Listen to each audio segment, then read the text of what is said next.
Hey guys, today we're at the Tammy Wynette Legacy Center. Come along with us. Let's go explore. If you're traveling from Birmingham to Memphis, west on Interstate 22, on what we still call Highway 78, you're going to pass through the little community of Tremont, Mississippi. What a great time to come explore the Tammy Wynette Legacy Center. One of the first things you'll see is Tammy's country music trail marker, and on it you'll notice her standing by the front gate of her Nashville estate. She was known as the First Lady of Country Music. We happen to be visiting the Legacy Center on Tammy Wynette's 80th birthday. We're going to sneak inside and see if we can get a piece of birthday cake. Tammy Wynette was born Virginia Wynette Pugh on May 5, 1942, at her maternal grandfather's house in Itawamba County, Mississippi. Her father died before she was a year old, leaving musical instruments that Wynette later learned to play. Raised on her grandparents' farm, she became, by the age of 12, a fan of the Grand Ole Opry and learned to play the guitar, the organ, the piano, and the flute. When you come in the Legacy Center, you're struck by the view you have of Tammy's Nashville estate. These, of course, are the gates you saw in the picture just a minute ago. Tonight, during Tammy's birthday celebration, people are sitting around listening to live performers singing some of Tammy's music. As the sign outside said, Tammy also sang in the church choir and performed in a local gospel and country trio. There, the First Lady is, all dressed in red. This display case was located in a place called Collier's Store, which was located on Highway 23, just a few miles north of the farm where Wynette was raised. You just have to wonder how many times she walked up to this display case as a child, asking to get something out of it. Tammy always supported her hometown and home community. She even gave a dining room set to the Tremont Methodist Preacher's Home, where multiple ministers through the years used the set. We're going to look at some of the memorabilia hanging on the walls, and I'm going to tell you a little bit more about her story. Tammy was born just after World War II began, and tragedy soon struck. Her father passed away from complications from a brain tumor. Tammy has said, Christmas 1942 was a sad time for my mother.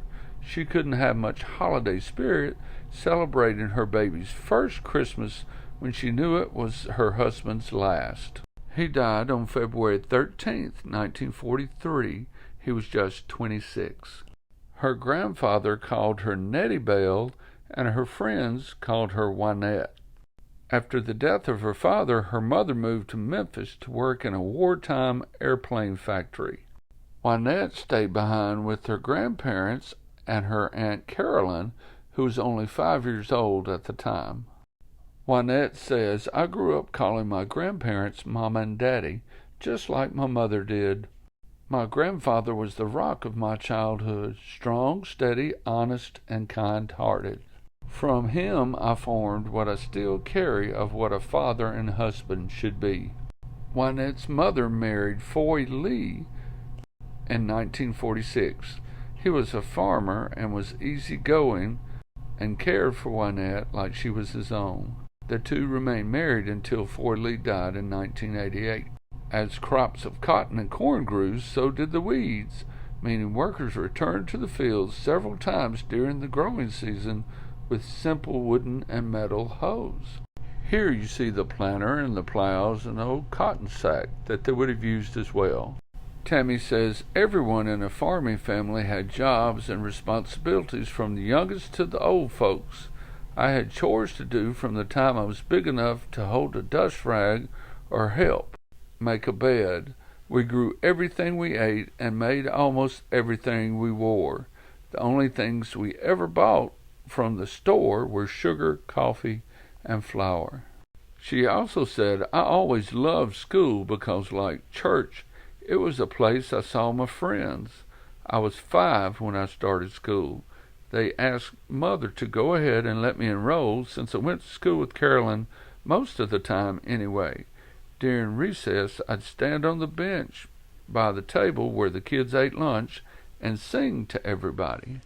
What a sight that must have been. Notice the sign on the top in the corner. They have on display some of Tammy's school memorabilia. She was a basketball player, and they won a tournament championship in 1959, and I'm going to pretend she was really number 14.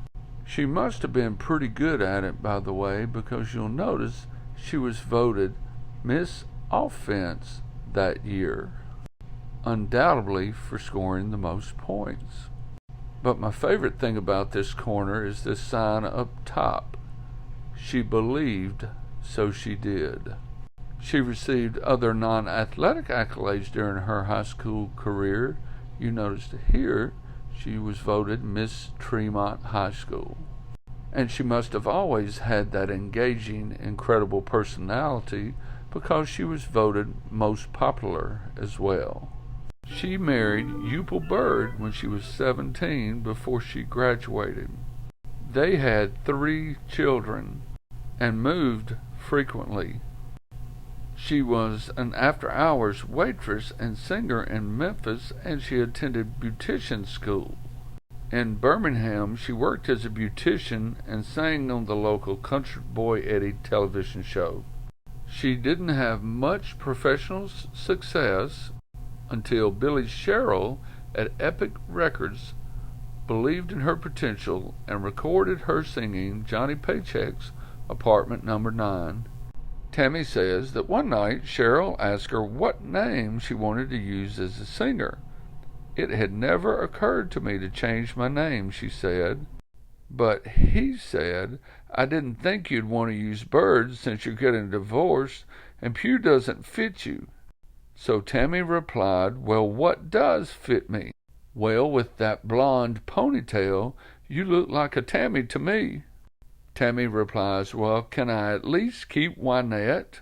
To which he said, "Sure, how about Tammy Wynette?"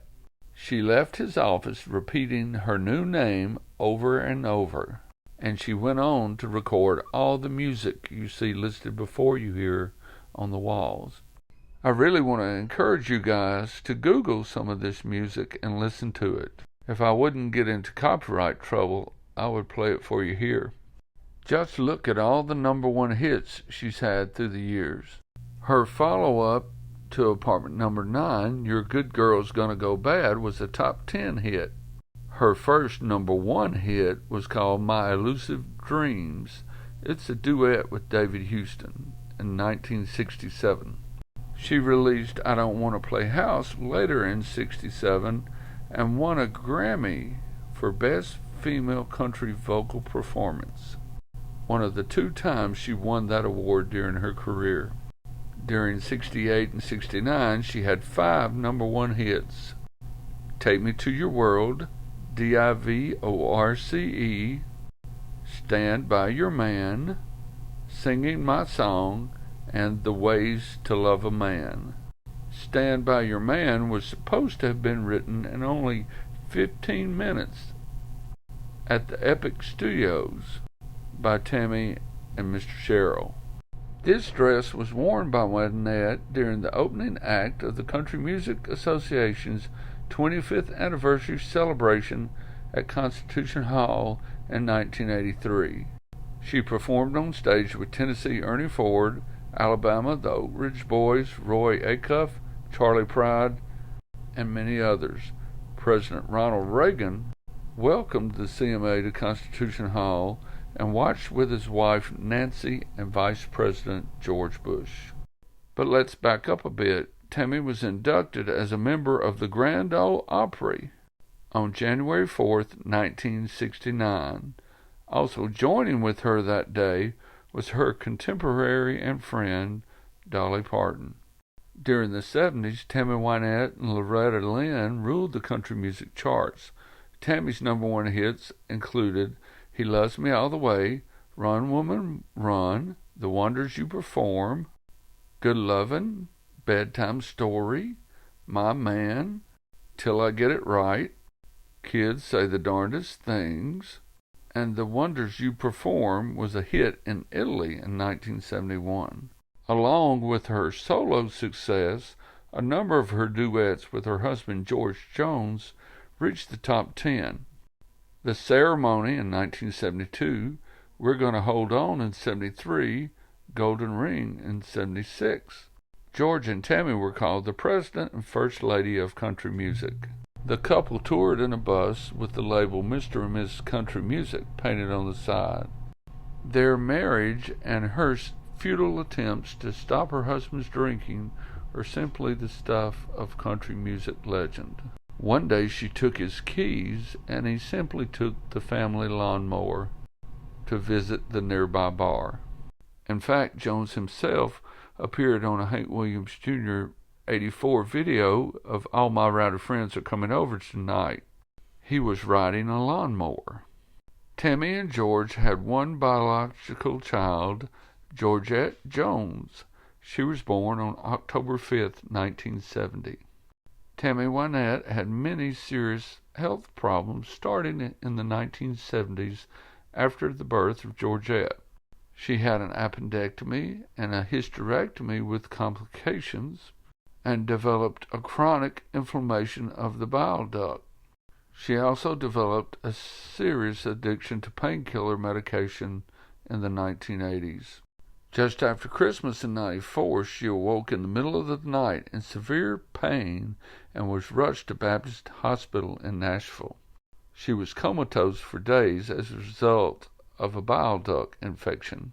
She underwent an operation and resumed touring not long afterwards. After 26 major operations, she died on April 6, 1998, at the age of 55. Her doctor said she died of a blood clot in her lung. Her public memorial service was attended by around 1,500 people at Nashville's Ryman Auditorium. It was televised around the world by CNN and the Nashville Network. Dolly Parton gave remarks and performed the chorus of I Will Always Love You. Merle Haggard, Winona Judd, and Lori Morgan also performed. Naomi Judd and Nora Wilson gave the eulogies.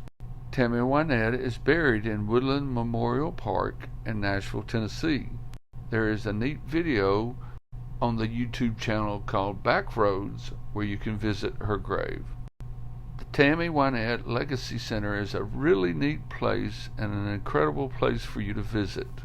I hope you take the time to listen to some of her music and come to the Legacy Center to learn a little bit more about an incredible Mississippian who was simply the best there was at what she did. Thank you.